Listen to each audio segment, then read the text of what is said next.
Hai Mom, selamat datang di video mphc.co.id.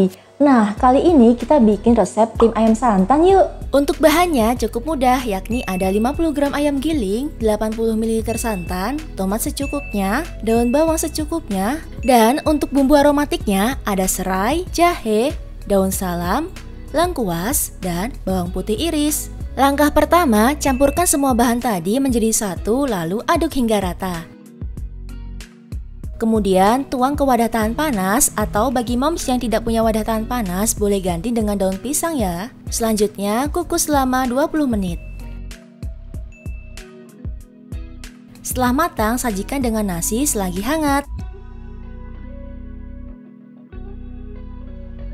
Itu dia moms, selamat mencoba.